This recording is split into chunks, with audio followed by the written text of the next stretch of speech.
Recent rainfall has done little to calm concerns about drought conditions in the northwest, Kwazulu Natal, Limpopo and Free State provinces.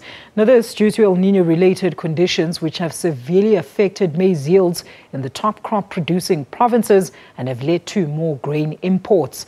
Declining yields could also lead to an increase in the price of basic food.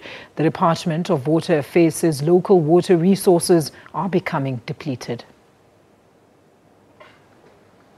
The northeastern parts of the country have had some early rain and more is expected throughout spring. But this won't last into summer because of the El Nino phenomena. The hotter temperature which are expected and the reduction in groundwater will have a massive impact. We are now faced with a new challenge that beyond climate change, beyond the normal lack of rain over the last two seasons, we are now faced with the next El Nino phenomenon, which implies that there will be an even further negative impact on our rainfall and therefore on our dam levels. Agri Northwest is worried. The previous year there was that good light rain and that helped a lot to fill up the dams, but the past year nothing. And if all the forecast of the El Nino is true and we are going to get rain perhaps at the half of January, we will have big losses, crop losses in the northwest province.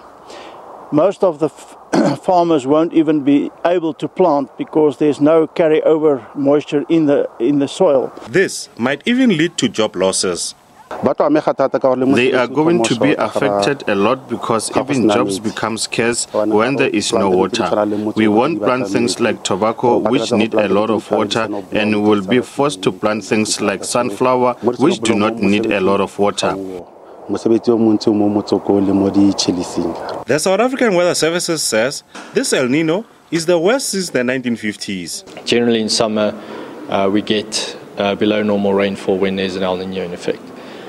Currently the forecast is indicating that for spring, some parts of the northeastern half of the country may expect some above normal rainfall. However, when we move into the early summer and midsummer, we do expect these below normal rainfall patterns to be dominant for most of the summer season.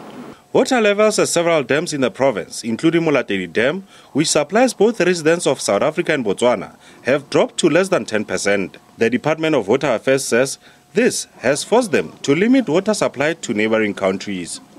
Kabelo Molope, SABC News, Groote Mariko.